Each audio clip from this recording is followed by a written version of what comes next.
ভারতের বিখ্যাত একজন ডাক্তার আছে, ডাক্তার বিশ্বরূপ চৌধুরী। তিনি একটা বই লিখেছেন, হাসপাতালে ভর্তি হলে জীবন্ত ফিরবেন কিভাবে।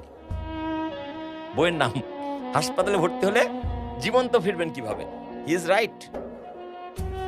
আমি আপনি হাসপাতালে ভর্তি হয়ে যদি সুস্থ হয়ে বাড়ি ফিরতে পারি, তাহলে বিল আসবে ধরেন 1 লাখ টাকা। আর আমি আপনি যদি হাসপাতালে বিছানায় মারা যাই, বিল কমসে কম 1.5 লাখ টাকা।